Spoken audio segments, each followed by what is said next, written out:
What up, guys? Today I have the Angela Flang. What up, guys? Today I have Angela with me. So I actually brought her today because for you guys that didn't know, she's the mother smart girl. She was Rokai. Well, I was Lokai. I was a dumbass dude. So you guys have some questions about the mother education in pharmacy school and how to get the mother studying tips and stuff. And so let me read Shirley's question, and she wanted you to actually answer them specifically. All right, Shirley, let's see what you got. I am a senior in the high school, and I'm going to MCPS Boston next year. I have a few questions about pharmacy school. First question, what are your tips on studying, and how did you guys manage the workload? Wow, just tracking back 3 years, I mean, it's been a while. Yeah. I think it's, wow, I don't really remember how I managed to work. Actually, it got to a point where it's really overwhelming. But I remember this is how I did it. There's a schedule of all the classes and all the exam dates. So I prioritized first, and I did based on the level of importance. You know, like there's obviously classes that's a lot harder and a lot higher units. So those are the ones you want to focus on because those are the ones that make or break you basically in school, and the ones that are the most important that you learn most from, right? Because they built up as you go on in school.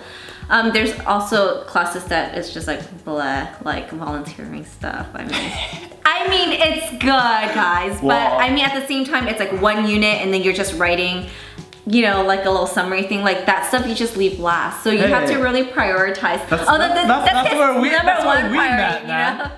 That's where we met. I don't even remember her. Shit. Exactly. See how important it was. But I like what you're saying because like I'm thinking about how I used to study back then, and for me, like you guys know, I have been battling, like I'm super disorganized, and I look back and I didn't really prioritize which classes I did. I didn't really do all that. So that's one thing that you can really take because she performed a lot better than I did, but she played the game a lot better too, like by prioritizing, focusing on what's most important. Otherwise you get so overwhelmed because there's like all these exam dates pending coming up and stuff like that.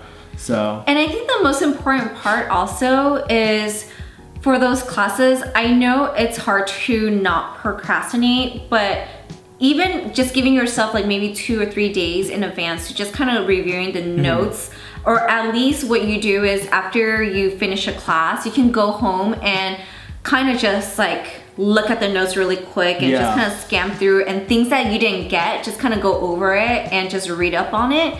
And that helps you kind of understand so that the next class, you're not super confused, and by the time it's exam time, you're just screwed because then you don't know anything. Gotcha. So I think the thing is to know what's going on so that the next class you built up on each other, so then it makes more sense. Now, if you just go in not knowing this class, not knowing this, and you're just blindly just taking notes, you're gonna be pretty screwed by the time it's exam time. That's true, that's true. Did you also, I got a quick question, did you go to every single class as well?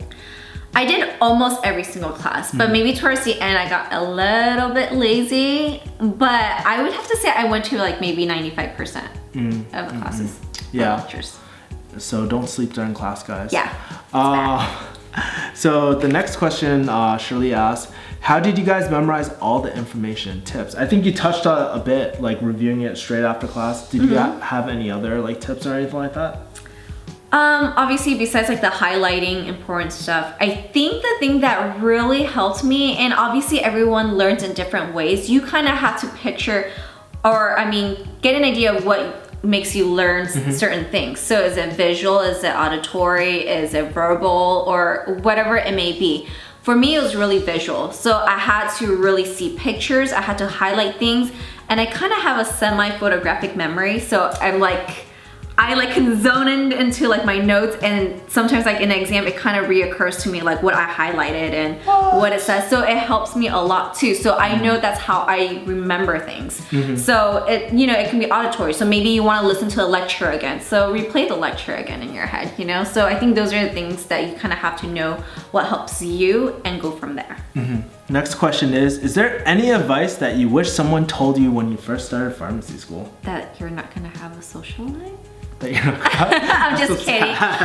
No, actually, The thing that I really wish, I mean, people tell you, but I didn't really pay a lot of attention to was networking. And I think I wish I networked a lot more, even with your peers. I think sometimes what happens is you get so caught up with studying that you kind of shut yourself up and like shut yourself in and just kind of just do your own thing, and you don't really want other people to bother you versus like I see all these people where they're like doing group studies and stuff like that. And I'm like, oh, I don't have time for this, you know? But I think that's actually really good because you should network, because in the end, when you finish school, you want to have that network available for you.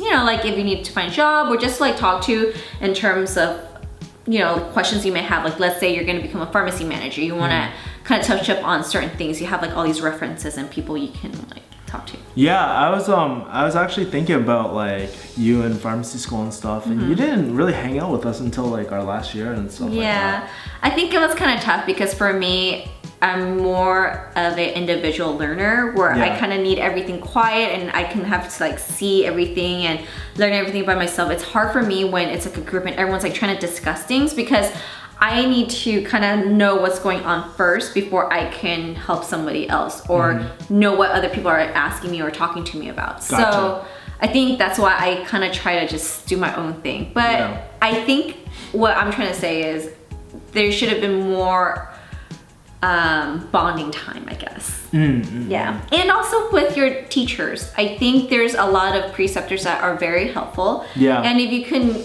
keep in contact with them and like email them, I think they can help you later on too, especially with job offers. So do you still talk to any of them?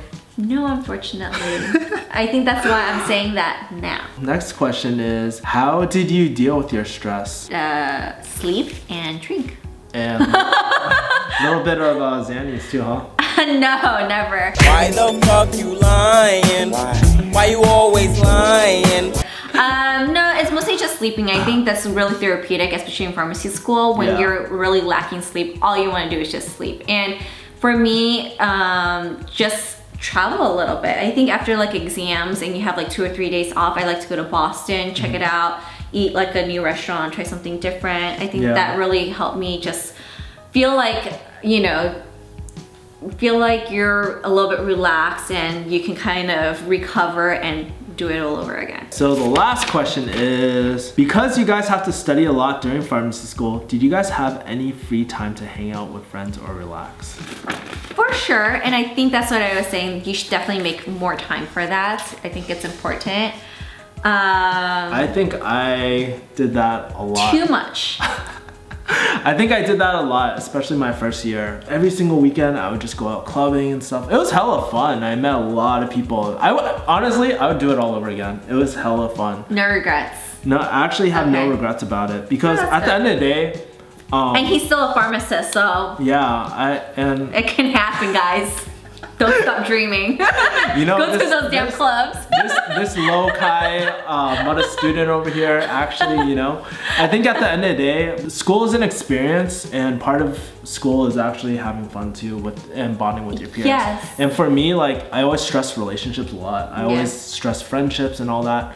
So to me, that was the most important thing I got out of pharmacy school. And I met such great people leaving pharmacy school, so. And also just remember that this is your prime, your youth. So still enjoy it. Don't let school just suck your whole life up. You have to enjoy it, because you don't want to be 30 and by yourself, lonely, desperate. Anyways, guys, wow, shit. Guys, if you guys got more questions for Angela, please feel free to leave them below. Also, follow her on IG right over here. And I guess we'll see you next time, guys. Bye, guys. Thank you. Once you finish, you can pay off your loans in like 2-3 years, no problem. You can save a bunch of money, buy my nice clothes, nice shoes, nice purses. Well, when you get out and you actually do get a job, I mean, yes, you're very excited, but